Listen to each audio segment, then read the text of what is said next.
Hey there, this is Natalie, and welcome to another dive into interesting stories from Reddit. If you like this type of video, please subscribe to the channel for more, and consider taking a look at some of the other videos you can find here. This is a fairly new channel, and I really want to get it monetized. So anytime you spend listening to these wild Reddit stories really helps me out. Now, let's get started. Now, this story is one I'm reading live, and based on the title, it could either be about a complete psychopath or just someone really quirky. We'll find out. The title is Girlfriend Makes Life-Sized Puppet of Her Boyfriend. Drama Ensues. And OP begins, I, 23 female, created a 1-to-1 scale puppet version of my boyfriend, 22 male, and showed it to him during foreplay as a joke. Now he hasn't texted me in 12 hours, and I'm starting to get worried. How do I get him to take me back? The title pretty much says it all, but here are some more details. My boyfriend of 6 months and I have had a pretty cut and dry relationship up to this point. I've always been what some people would call quirky, so pranks are my sort of bread and butter. He, John, has expressed that he really likes this part of me, and I'm just happy to be with someone who can handle all of my zest, lol. Sometimes I worry that he doesn't actually think I'm as funny as he says, but he always reassures me that this is not the case. One of the ways we really like to express our humour to each other is in the bedroom. For example, I love to do impressions of mostly Disney characters, such as the paperwork lady from Monsters, Inc. He sometimes does them too, but he's not good at voices. So here's where I think I may have taken it too far. I recently bought a sewing machine to try and make cosplay costumes and stuff, but something dawned on me as I was messing around with it. This was the plan. We oftentimes sexy times with a habitual back rub massage sort of thing, and we switch off. Then we progress into French kissing, and then full-blown you-know-what. One very important fact to tell you is that John does in fact wear glasses, so I will usually make a point to take them off and put them on the table for safety. During this particular romp in the hay, I got a really funny idea about how to take his glasses off next time, and I couldn't stop laughing. He asked me what I was laughing at, because he has some insecurity about his appearance, but I assured him it was nothing like that. We had our fun and John went home, but all I could think about was this plan. So the next day I went to the fabric store and bought a bunch of skin-coloured felt and wire framing and cotton, and got to work creating a Muppet style version of my boyfriend to put his glasses on next time we started getting dirty style. Honestly, the thing was looking pretty good, and I even found some clothes at Goodwill that were his style. I dressed the puppet in the clothes, hid them under my collection of squishmallows that's in my room, and I invited him over. To spare you all the explicit details, we did start kissing and taking clothes off and stuff, but my hands were shaking as I reached up to grab his glasses. Instead of putting it on the nightstand, I made a point to say something like, "I'm just gonna put these right here," as I stretched over to the squishmallow that was covering the puppet boyfriend's head and put the glasses right over his felt eyes. He got confused, I think, and looked back to where I put the glasses and sat up as a felt version of his face. Very easily identifiable, by the way. John has red hair and a mustache, so the glasses on top left little question of who this could be. He was silent for a second, then said, "Is that supposed to be me?" as I was laughing. I said something like, "Do you like it?" as I took it out of the squishmallow pile and revealed the entirety of Muppet John. "Oh, did you make that?" he asked, and I stood it up off the bed and asked him to stand next to it. "See, it's just like you, basically," I said, but he still wasn't laughing that much. I think he saw that the Muppet ended up being just a little bit taller than him. He's 5'7" and probably insecure about that. The Muppet ended up accidentally being a little taller than him, around 6'1" based on seeing them side by side. I noticed his disappointment and did a tried and true Disney impression to make him feel better. In my best goofy impression, I said, "Well, looks like we should call him Big John, yuck." I'm sorry guys, I'm not a Disney adult, I'm not even going to attempt a goofy impression here. John just took the glasses off of Big John and let him fall to the floor, and put the glasses on the nightstand and sat on the bed for a while, but we eventually went to Sin City, but it was a lot more quiet than usual. He left after that, even though we were planning on having a sleepover. He said he wasn't feeling good, so I texted him good night and went to bed. So here's the ish. This morning I haven't gotten any good morning text or any texts at all from him, even though he always sends me a good morning text. I'm worried that Big John was a step too far and that normal John didn't think the joke was as funny as I did. I feel like he's just putting me in an uncomfortable position by not telling me how this really made him feel, even though I thought it was pretty funny. Is this salvageable or am I effed? TLDR, created a life-size puppet of my boyfriend to put his glasses on, but I think it made him insecure, and now he won't text me. Now there are some relevant comments to this one and an update, but I think I would find it insufferable if somebody tried to do comedy Disney voices in bed. I'm all for a bit of quirkiness and messing around, you know. I'm not really a Disney person, I'm more into the anime, as you probably know, but there's just something about doing that kind of thing in bed that's just so unsexy to me. Like, I'm not saying it has to be all po-faced or anything, but bringing all this twee, quirky BS like Muppets and doing the voices of Goofy and stuff. I mean, if it makes them both happy, then it's completely fine, obviously. They're not hurting anybody, but They have to be rare people, right? There can't be many people that do this kind of stuff in bed. I honestly find that more disturbing than the idea of someone with some kind of weird fetish. I don't know why. It would definitely give me the ick, as the youth say. But this event with the puppet, if this is the kind of thing he would usually laugh at and usually find amusing, and which would not usually make him go softer than whatever a squishmallow is, then it does seem strange that he reacted this way. She clearly did put a lot of effort into making him laugh, and it seems like she does know his sense of humour, even if it does appear to be improbably twee. So I reckon there's something more going on here. It could be insecurity about his height, you know, if the Muppet was a little bit taller. Or maybe he was like worried that she'd made the Muppet to do stuff with when he's not there or something like that, and he was feeling inadequate. I don't know what goes on in these people's minds. I'm sure we'll find out in the update. But first, there are a couple of top comments. The first from user keycounter7683 says, "Girl, WTF is this?" Oh man. The next from user Yellow Ismello says, "The fact he still decided to have sex with you after this is what I keep getting hung up on. I'm sorry, LOL." And user WLFWRTR says, "You don't. The quiet sex you had last night was goodbye sex. You made fun of his insecurities by making a puppet taller than him by several inches. You doubled down and further tried humiliating him by laughing and calling him Little John.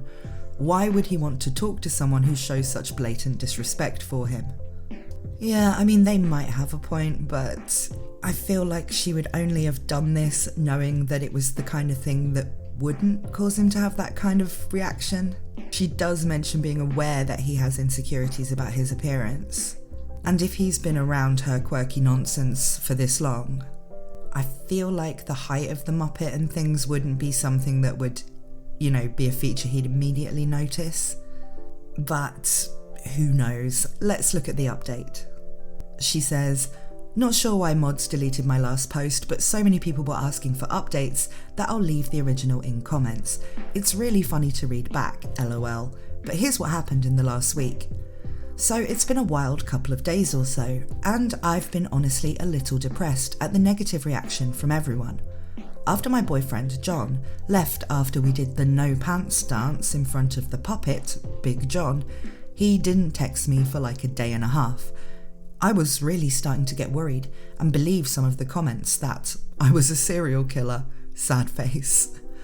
I was so sad that I didn't even want to look at the sewing machine to make my custom Disney ears with, because it just reminded me of Big John. Speaking of Big John, I hung him in the closet so I didn't have to look at him. I was so ashamed. I was drawing when my phone buzzed and I saw it was finally John. All it said was, "Hey, can we talk?" I was super nervous and he came over to my place. It was awkward at first because it has been so long since we saw or talked to each other, and I honestly thought things were going to end, especially after reading all the comments. However, he apologised for his behaviour and told me something that cleared things up.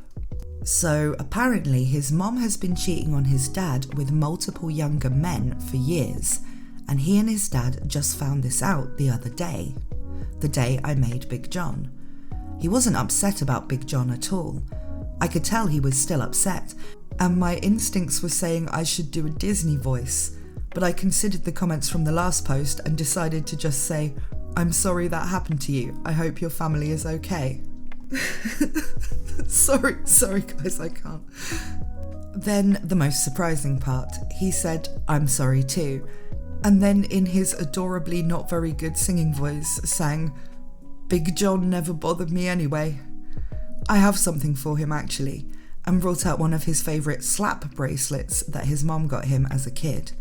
He pulled me into a hug and we danced like we were Cinderella and Prince Charming boyfriend.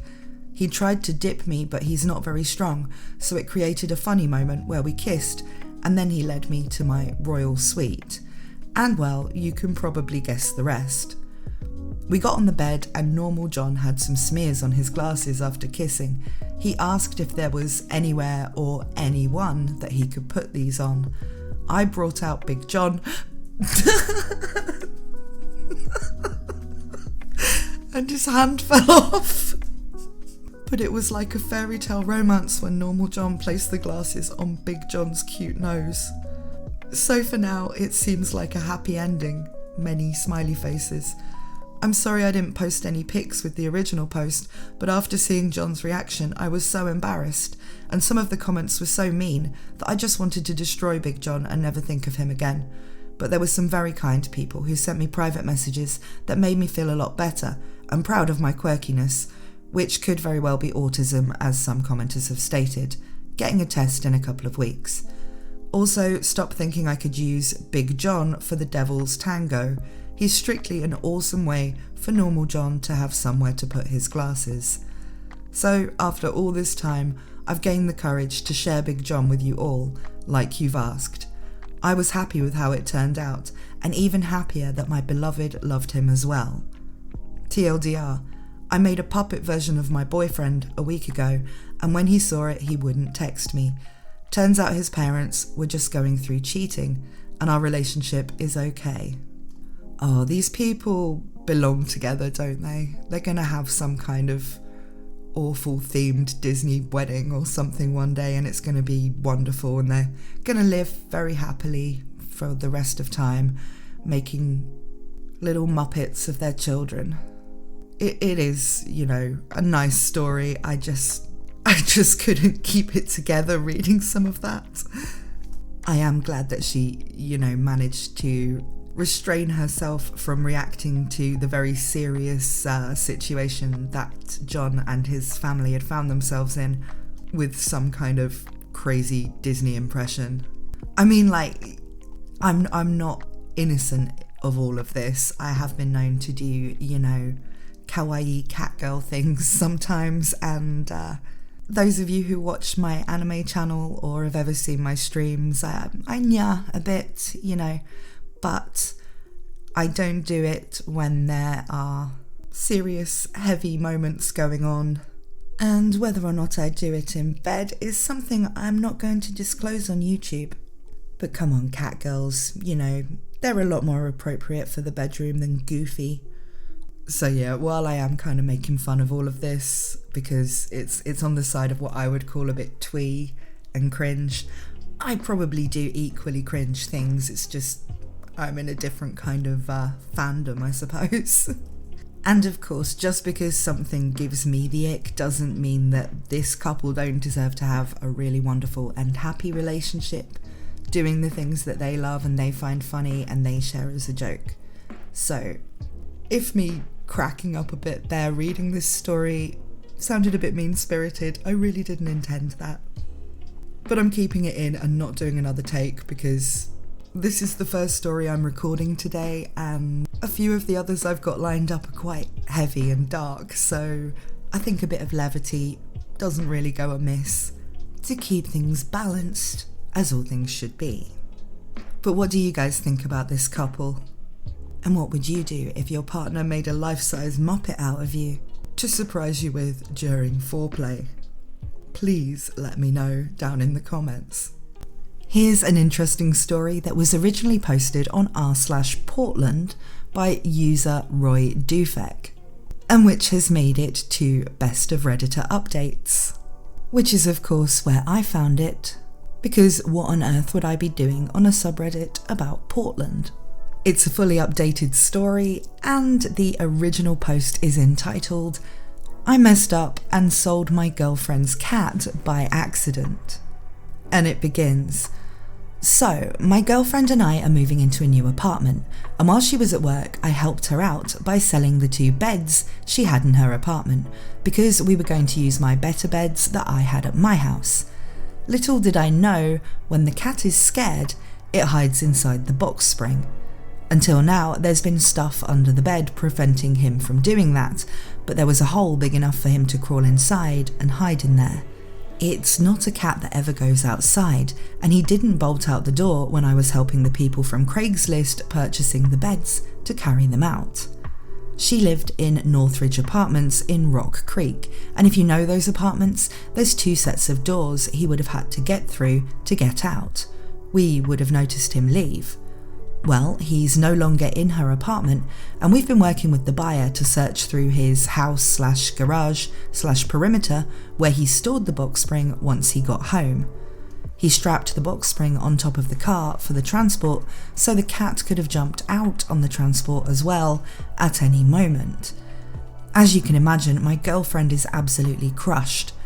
I know some think it's just a cat, but if you've ever owned an animal, I ask that you understand how unbelievably devastating this is. Camo was her world, and I was the one who took that away from her, days before Christmas of all times of the year. This is a picture I took of him literally 3 days ago when we were messing around with a costume we bought the little guy for Christmas. Unfortunately, guys, the picture is no longer available, so I can't show you a cat wearing a Christmas outfit. But we'll assume it's adorable. Thank you for any help you may be able to provide. We would want to know, dead or alive, what state he's in, and can only offer $100 for him from the money we got from the beds. Moving is, and this time of year is proving to be financially challenging. Thank you so much for any information you may have. He could be anywhere near Hillsborough Airport or Rock Creek area. Thanks again, and he is microchipped as well." And now we get into a series of updates where people are searching for the cat, and we do find out the cat's eventual fate. The first update says, "So we've had an overwhelming response from so many people willing to help. It is unbelievably heartwarming to see this thread hit top of Portland Reddit. All of the suggestions, and amazing ones at that, from very bright people, and just an overall sense of community that I could have never possibly expected for somebody else's problem. I truly want to thank all of you, whether joke, suggestion or story, for pitching into this mess.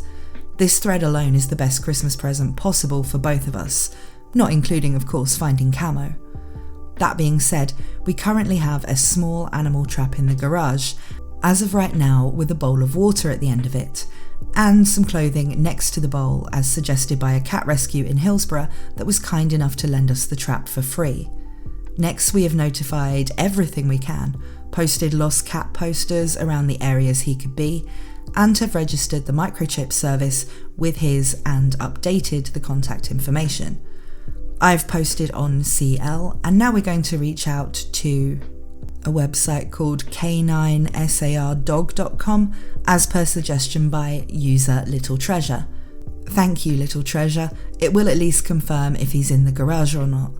At first I was skeptical of such a service, but his stats are ridiculous, so I can't argue with that. And he's close. The trap will be checked in the morning and every couple of hours through each day. I know a thought might be emptying out the garage to confirm he's not in there. Well, that's a lot to ask a dude that just wanted a bed for $100. We're also trying to stay good with him since he's truly not obligated to do much more than he's already done for us, which is a lot over the past 24 hours. Anyway, again, I just want to express my sincere gratitude to each and every one of you who took the time out of your day to look out, share an anecdote, or drop some amazing suggestions. I guess I really should have expected nothing less than this from the Portland Reddit, but thank you all for blowing us away.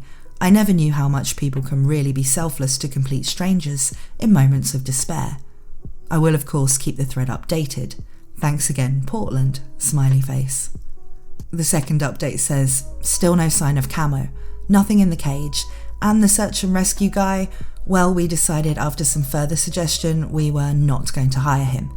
We did receive, however, a reach out from a local news station for the story. Can't believe that.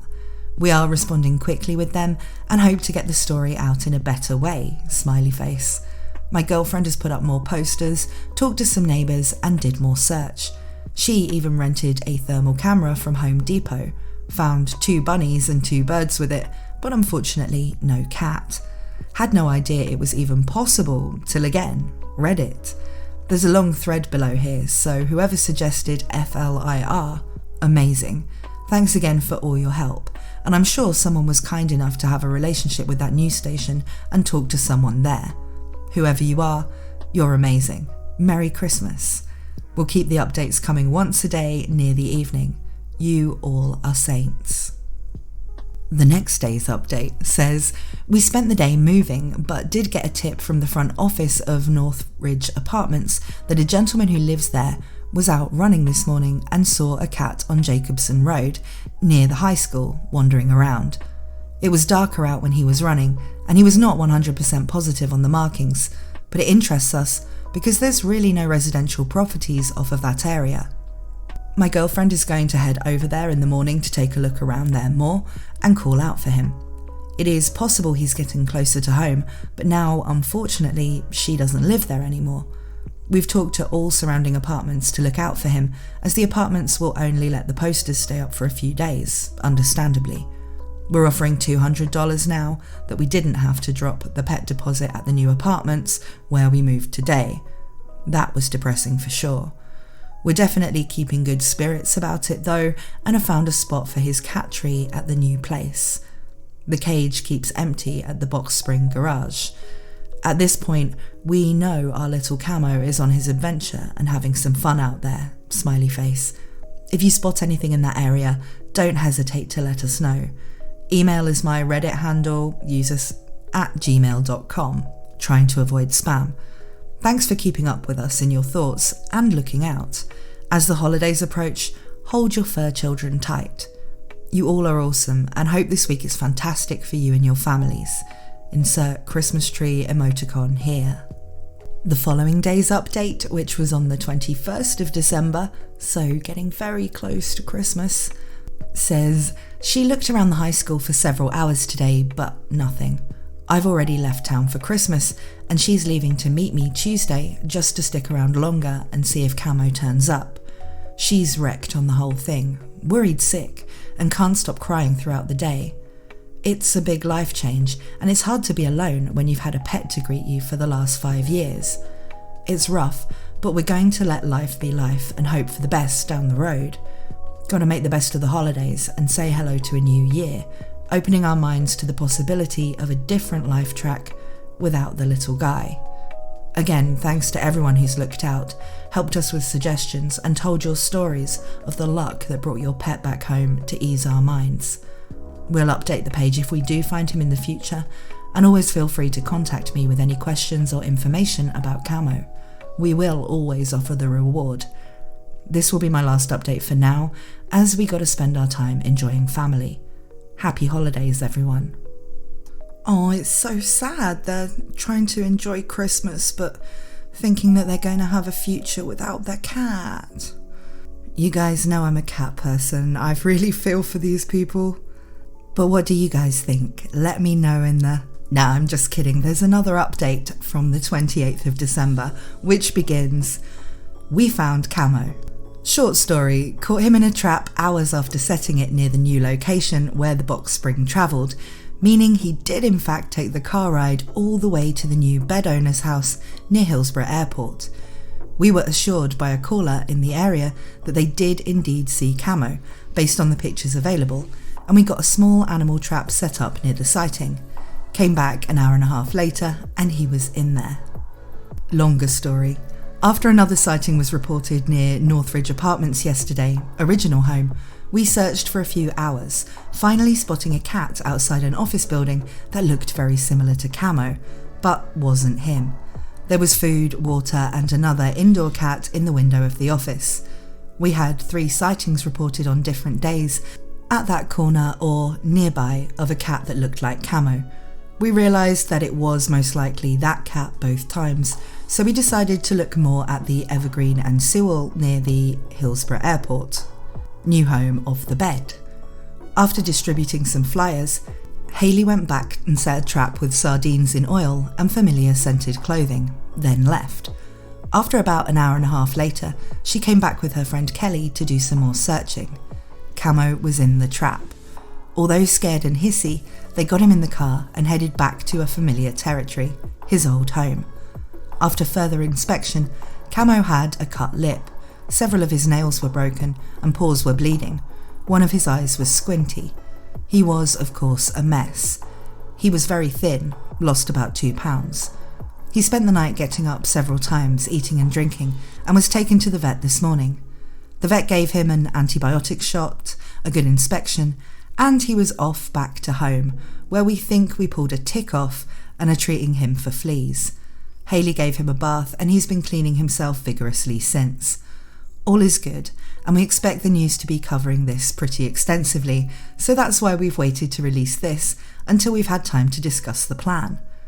We can't ever repay or say thank you enough to all the people that spent their cherished holiday time and resources to help us bring Camo home. It was quite emotional last night. We're in shock of this whole experience and have been holding him tight. It's been quite the ride, and we couldn't possibly formulate the words to describe how grateful we are for all the people who've reached out to us with suggestions, help, stories, comfort and information. It's the best feeling in the world to know friends and strangers alike have had our back in our time of need, and to have him back safe and recovering. We can't even imagine what he's been through in a week and a half, running wild near the countryside, especially in this weather. Today is a great day. Thanks again, Roy and Hayley. So there's a nice happy ending. What I like about this story is that it shows kind of the online thing helping out with, in real life, kind of local things. Quite often with these stories we see people, who are really grateful for the support they've got after posting their story online. But I think this is the first one I've covered where that online support that they gained through Reddit has actually led to people helping out in the real world, in joining the search for Camo. I mean, it's understandable, it was a subreddit specifically for their city. So most of the people reading it would be people who might be in a position to offer some help locally. But it is just kind of nice to know that not everything that happens online is restricted to strangers helping each other over the internet. And sometimes it can help get things done in your real 3D meat world. But what do you guys think? Let me know down in the comments. That's all for this video, but look out for more coming very soon. Have a great rest of your day or evening out there, and I'll see you next time.